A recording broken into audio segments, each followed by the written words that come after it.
untuk manajemen resiko di sini sudah tersedia dalam tabel Excel.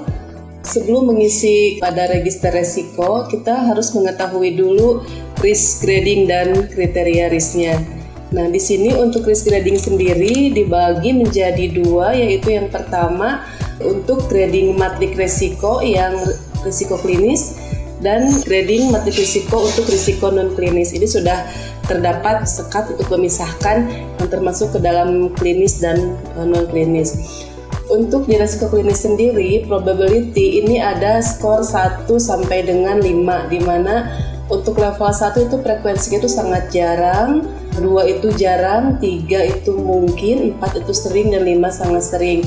Dan untuk dampak klinis ini skornya masih sama 1 sampai dengan 5, di mana di sini level 1 itu insignifikan, level 2 itu minor, level 3 moderate, level 4 major, level 5 katastrofik. Nah, di sini ada risk gradingnya untuk insignifikan, minor, moderate, mayor, dan katastrofik. Untuk selanjutnya, risk grading untuk risiko non-klinis. Di sini untuk kriteria risiko non-klinis skornya sama 1, 2, 3, 4, 5, di mana untuk probabilitas risiko skor 1 itu hampir pasti terjadi, skor 2 sering terjadi, skor 3 ini sering terjadi, tapi di sini membedakannya presentasenya. Skor 4 kadang terjadi, skor 5 hampir pasti terjadi. Begitupun dengan dampak dari risiko, skornya 1 sampai dengan 5, di mana skor 1 sangat rendah, 2 rendah, 3 sedang, 4 tinggi, 5 sangat tinggi. Jadi risk grading ini sebagai acuan kita untuk mengisi di register risiko terkait dengan skor probability dan skor dampaknya. Untuk selanjutnya, di sini ada selera risiko. Jadi selera risiko ini pun dibagi menjadi risiko klinis dan selera risiko non klinis. Nah, di sini ada arsir, di sini adalah sebagai penanda risiko mana yang akan ditangani oleh rumah sakit, dan ini ditentukan oleh kebijakan direktur. Sheet selanjutnya, sebelum ke daftar sasaran kegiatan, agar memudahkan nanti kita bisa langsung lanjut ke register resiko. Jadi untuk manajemen resiko yang kita isi yang pertama itu register resiko, karena selanjutnya kita akan lebih banyak mengcopy paste dari register resiko tersebut. Nah, untuk register atau register resiko di sini yang harus diisi yang pertama unit pemilik resiko, ini diisi dengan unit kerja tersebut. Yang kedua adalah koordinator manajemen resiko, diisi dengan nama kepala instalasi. Dan ini periodenya diisi pada bulan berapa dan pada tahun berapa. Ini untuk di kolom yang pertama ada nomor, kolom kedua nama kegiatan, kolom ketiga tujuan kegiatan, kolom keempat area lokasi, kolom kelima di sini ada sebab. Kode risiko ini adalah runtutan dari resiko. Jadi urutan dari resiko. Risiko ini adalah sesuatu yang bisa saja terjadi ataupun tidak terjadi. Beda halnya dengan sebab, kalau sebab itu adalah fakta yang terjadi. Untuk memudahkan sebab, ini kita gunakan kata karena. Dan untuk memudahkan mengidentifikasi risiko, kita bisa menggunakan kata kemungkinan atau mungkin saja.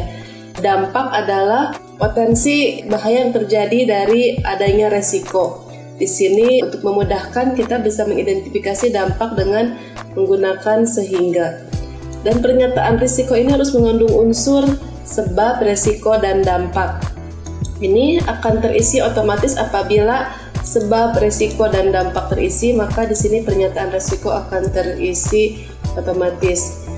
Nah, adapun kolom yang ke-9 yaitu pengendalian yang sudah ada saat ini. Ini ditulis dengan pengendalian di unit kerja yang memang sudah dilaksanakan. Untuk kolom selanjutnya, analisa risiko inherent. Analisa risiko inherent adalah di sini skor sebelum dilakukan pengelolaan. Nah, yang kolom 11 yaitu dampak. Di sini kita cukup menuliskan skornya, maka warnanya akan berubah. Begitupun probabilitas, kita cukup tuliskan skornya. Di sini controllability yaitu dampak dan probabilitas. Selanjutnya skor, kolom yang ke-15 peringkat risiko. Kolom ke-16 evaluasi risiko, apakah perlu penanganan risiko? Kolom ke-17, opsi teknik pengendalian risiko. Ke-18, uraian penanganan risiko. 19, pembiayaan risiko. 20, dampak.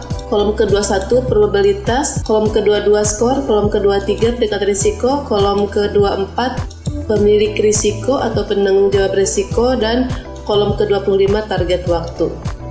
Jadi kita lihat di sini ya, untuk contoh di kolom nomor 1.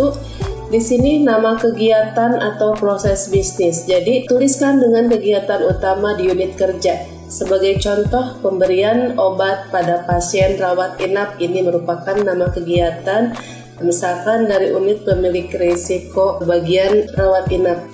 Nah, untuk tujuan kegiatan di sini harus mengandung unsur SMART. Jadi SMART itu S-nya sistematik, M-nya measurable, artinya dapat terukur, A-nya akurat, R-nya reliable, dan T-nya time. Jadi harus ada batas waktu yang ditentukan. Sebagai contoh di sini untuk tujuan kegiatan, pasien menerima obat tepat waktu sesuai instruksi DPJP di rekam medis 100% dalam waktu 1 tahun.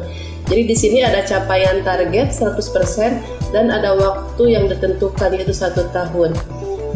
Area lokasinya, misalkan rawat inap. Nah, untuk sebab dari pemberian obat pada pasien rawat inap, kegiatan tersebut di sini pernyataan resikonya yang terdiri dari sebab, resiko, dan dampak. Sebab sini kita tuliskan faktanya yang terjadi. Misalkan di sini sebabnya karena keterbatasan tenaga perawat di rawat inap. Kita isi kode resikonya, yaitu resiko yang pertama atau R1. Untuk selanjutnya, risiko ini kita isi dengan kemungkinan dari terjadinya sebab tersebut. Nah, contohnya, kemungkinan pasien menerima obat tidak sesuai dengan jadwal yang ditetapkan oleh DPJP. Nah, selanjutnya kolom dampak. Jadi dampak ini adalah potensi bahaya yang terjadi dari adanya risiko tersebut. Misalkan di sini dampaknya adalah sehingga memperlambat kesembuhan pasien. Nah, pernyataan risiko ini terdiri dari sebab, risiko, dan dampak. Jadi pernyataan risikonya seperti ini, karena keterbatasan tenaga perawat di rawat inap, kemungkinan pasien menerima obat tidak sesuai dengan jadwal yang ditetapkan oleh DPJP sehingga memperlambat kesembuhan pasien. Pengendalian yang sudah ada saat ini, misalkan SPO pemberian obat pada pasien rawat inap, dan kita tulis skor di sini. Dampak itu berapa skor dari ini? Kita bisa melihat tadi di risk grading tadi sudah ditetapkan apakah ini risiko klinis ataupun non klinis. Untuk dampak kita isi dengan angka skor berapa, skor dampak. Misalkan kita isi dengan 3.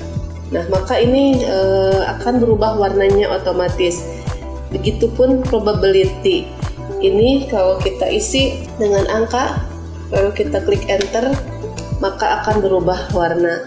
Selanjutnya, controllability itu adalah dampak dan probabilitas. Ini sudah terisi otomatis. Skornya adalah perkalian dari dampak dan probability. Jadi 3 kali 4 sama dengan 12 sudah terisi otomatis dan peringkat risikonya high. Kolom selanjutnya, untuk evaluasi risiko. Untuk evaluasi risiko, apakah ini diperlukan penanganan risiko atau tidak? Nah, di sini sudah disediakan ada pilihan, ada beberapa pilihan, ada ya dan tidak. Apabila diperlukan, maka kita klik ya. Dan apabila tidak diperlukan, klik tidak. Jadi ada 2 pilihan ya atau tidak. Untuk alternatif teknik penanganan risiko, di sini ada opsi teknik pengendalian risiko. Di sini kita klik di pojok kanan bawah. Di sini ada beberapa pilihan. Ada hindari risiko, cegah kerugian, reduksi kerugian, segregasi, kontraktual transfer. Nah, kita isi mana yang dijadikan opsi teknik pengendalian risiko. Selanjutnya, uraian penanganan risiko. Uraian penanganan risiko ini kita tuliskan hal apa yang akan dilakukan untuk mengatasi risiko tersebut. Sebagai contoh, menambah perawat di rawat inap. Selanjutnya, pembiayaan risiko. Di pojok kanan atas kita isi dengan apakah pembiayaan risiko ini akan ditransfer risikonya ke pihak lain, retensi risiko, atau dikelola risikonya oleh unit itu tersendiri. Selanjutnya, risiko residual. Di sini risiko residual itu adalah risiko sisa atau risiko setelah dilakukan penanganan. Seperti tadi yang di awal itu adalah analisa risiko inherent dan ada risiko residual. Di sini skornya sama seperti tadi, kita bisa lihat di risk grading dan kriteria risk. Untuk dampak berapa? Misalkan dampaknya 1, kita klik 1, enter, maka warnanya akan berubah. Probability-nya misalkan di sini 3, maka warnanya akan berubah. Selanjutnya skornya terisi otomatis 3, peringkat resikonya low, pemilik risikonya atau penanggung jawabnya kepala rawat inap, target waktunya 1 tahun. Jadi untuk register resiko di sini dari kolom 1 sampai kolom 25 itu harus terisi setiap kolomnya. Selanjutnya ke kolom kegiatan dan sasaran. Untuk kolom daftar kegiatan dan sasaran, di sini kita tuliskan unit pemilik risiko. Pengisian unit pemilik risiko kita tuliskan unit kerjanya, di mana koordinator manajemen risikonya dituliskan dengan nama kepala instalasi dan periodenya dituliskan periode berapa. Untuk kegiatan dan sasaran, di sini kita tuliskan nama kegiatannya. Misalkan pemberian obat pada pasien rawat inap. Dan tujuan kegiatan sendiri ini bisa kita tuliskan sendiri atau bisa kita copy paste dari register risiko. Pemilik risikonya kepala rawat inap. Kategori risikonya misalkan di sini operasional. Operasional itu terdiri dari 2, yaitu risiko klinis dan risiko non klinis. Nah, karena ini kegiatannya terkait dengan keselamatan pasien, maka kita isi operasional risiko klinis keselamatan pasien atau disingkat KP. Untuk sheet selanjutnya, setelah register risiko, kegiatan dan sasaran, maka kita masuk ke sheet peta panas.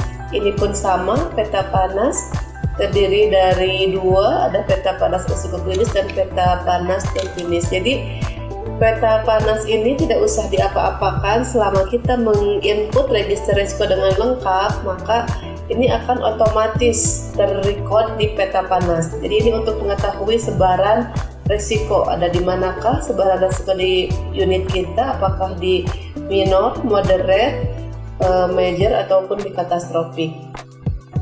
Untuk sheet selanjutnya yaitu profil risiko. Nah, sama seperti sheet sebelumnya, di atas ada judul, profil risiko, unit pemilik risiko, koordinator manajemen risiko, dan periode. Di sini untuk kategori risiko, kita bisa langsung ketik OPS. OPS ini singkatan dari operasional, risiko klinis, keselamatan pasien. Tergantung dari risiko yang ada itu termasuk dalam risiko klinis maupun non klinis. Ini bisa langsung ditulis ataupun ini kita bisa mengcopy paste dari sheet sebelumnya.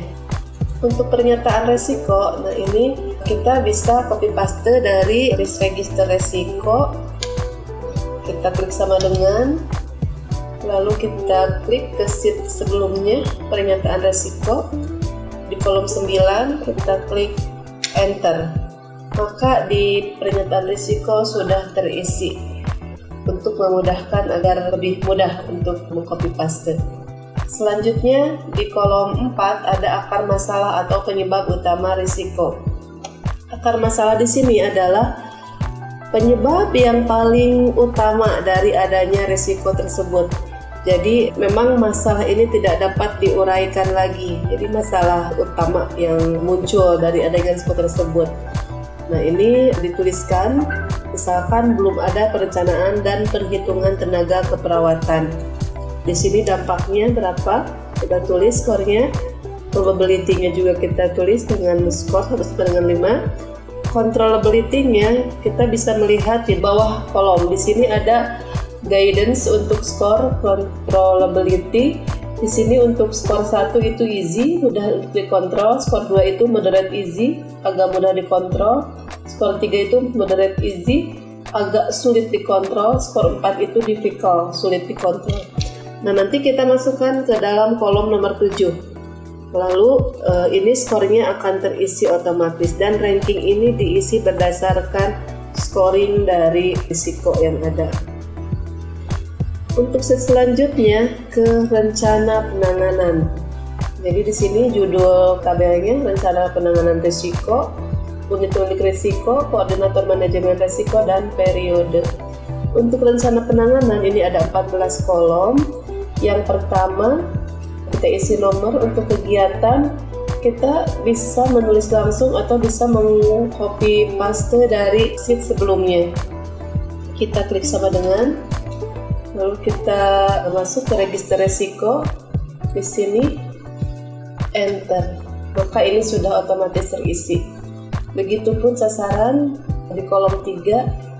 Untuk memudahkan, ini bisa ditulis langsung ataupun ini bisa copy paste dari sheet sebelumnya. Ini sama dengan, jangan lupa pada saat ingin meng-copy paste kita klik sama dengan, lalu ke register, lalu kita pilih area kolom mana yang akan di copy paste dan klik enter, maka ini akan terisi otomatis.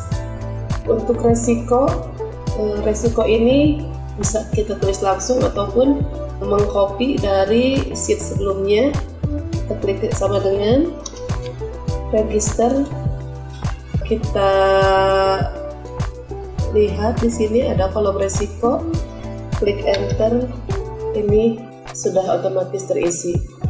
Untuk opsi teknik penanganan resiko ini kita bisa lihat di pojok kanan bawah ada beberapa pilihan. Ini mana yang akan dipilih, apakah menghindari risiko, apakah cegah kerugian dengan mengurangi probability, atau mereduksi kerugian, atau segregasi atau pemisahan, atau kontraktual transfer. Ini kita klik cegah kerugian, jadi dengan mengurangi probability, jadi kita kurangi frekuensinya. Untuk uraian penanganan ini diisi dengan penanganan resikonya seperti apa yang akan dilakukan. Selanjutnya untuk pengendalian di kolom 7, di sini dituliskan pengendalian yang sudah ada saat ini ataupun kita bisa kopas dari sheet sebelumnya. Kita klik register resiko dan enter. Nah, apakah ini sudah efektif ataupun kurang efektif? Nah, kita pilih di pojok kanan bawah, kita klik, misalkan ini kurang efektif. Maka apa yang harus ada apabila dengan pengendalian yang sudah ada itu tidak efektif? Maka pengendalian yang harus ada adalah misalkan monitoring pemberian obat secara prima benar. Masuk ke kolom 10 di rencana pengendalian, kegiatannya apa yang akan dilakukan terkait dengan rencana pengendalian, dan waktunya ditetapkan setiap berapa bulan. Lalu ini jenisnya masuk ke dalam detektif atau preventif atau korektif. Di pojok kanan bawah kita klik misalkan korektif, dan pemilik resikonya di sini bagian rawat inap, penanggung jawabnya adalah kepala rawat inap. Sheet selanjutnya yaitu judulnya pemantauan penanganan pengendalian risiko. Di sini sama, ada unit-unit risiko, ada koordinator manajemen risiko, dan periode. Untuk kolom yang pertama, nomor 1, untuk kegiatan, ini kita bisa melakukan seperti sheet sebelumnya untuk mengcopy paste, klik sama dengan, dan kita masuk ke register risiko. Di sini klik enter. Untuk sasaran ini pun bisa kita paste untuk memudahkan. Kita klik sama dengan, masuk ke register risiko dan kita klik enter. Untuk risiko kita bisa diisi di sini pasien telah menerima obat, atau untuk memudahkan kita klik sama dengan, kita klik ke register risiko kita klik enter. Selanjutnya untuk penanganan, di sini ada rencana pengendalian yang harus ada. Nah, apa ini yang harus ada rencana pengendaliannya? Ini bisa kita kupas dari sheet sebelumnya. Klik sama dengan, misalkan ini ya, enter. Begitupun dengan realisasi atau kegiatan rencana pengendalian. Maka yang belum tertangani, apakah ada penanganan yang belum tertangani? Apabila tidak ada, tuliskan tidak ada. Tapi apabila ada, maka tuliskan apa yang belum tertanganinya. Jadi ini ditulis sesuai dengan kondisi yang sebenarnya. Ini misalkan tidak ada, usulan perbaikan tidak ada. Kalau ada, dituliskan kegiatan yang lain, misalkan yang belum tertangani, belum ada SK tentang tim. Nah, maka uraian perbaikannya seperti apa? Waktu pemantauannya di sini ada rencana dan ada realisasi. Untuk rencana misalkan 1 tahun dan direalisasikan setiap bulan. Di sini penanggung jawab pemantauan kepala rawat inap. Selanjutnya, sheet yang terakhir yaitu laporan pemantauan. Dalam sheet laporan pemantauan ini, di sini ada unit pemerik resiko, koordinator manajemen resiko, dan periode. Untuk sheet yang pertama, untuk kolom yang pertama yaitu prioritas resiko. Di sini misalkan ketepatan waktu pemberian obat pada pasien rawat inap. Di sini aksi pengendaliannya dengan menambah jadwal perawat dan monitoring. Jadi ini aksi itu tindakan pengendali seperti apa, dan outputnya ini capaian dari kegiatan yang akan dicapai dan berapa targetnya, berapa persenkah. Selanjutnya realisasi, apakah ini sudah tercapai atau belum tercapai. Waktu implementasi misalkan 1 tahun, penanggung jawab kepala rawat inap, trennya apakah ada penurunan atau tetap. Jika memang ini tinggal memilih, kita ada tren naik ataupun turun, kita klik contohnya turun, ini level resikonya rendah. Jadi demikian pengisian manajemen resiko, mulai dari risk grading. Risk grading ini sebagai panduan kita untuk mengisi skor, probability, dan dampak di risk register dan di profil risiko. Skala risiko ini adalah sejauh mana risiko itu akan ditangani, jadi ditentukan oleh direktur. Kegiatan skala ini diisi dengan kegiatan dari unit pemerik risiko. Ini sesuai dengan urutan risiko. Selanjutnya register risiko ini diisi mulai dari kolom 1 sampai dengan kolom 25, dan ini peta panas akan terisi otomatis apabila risk register sudah lengkap, profil risiko, rencana penanganan, dan sheet terakhir laporan pemantauan. Terima kasih. Demikian yang dapat kami sampaikan. Assalamualaikum warahmatullahi wabarakatuh.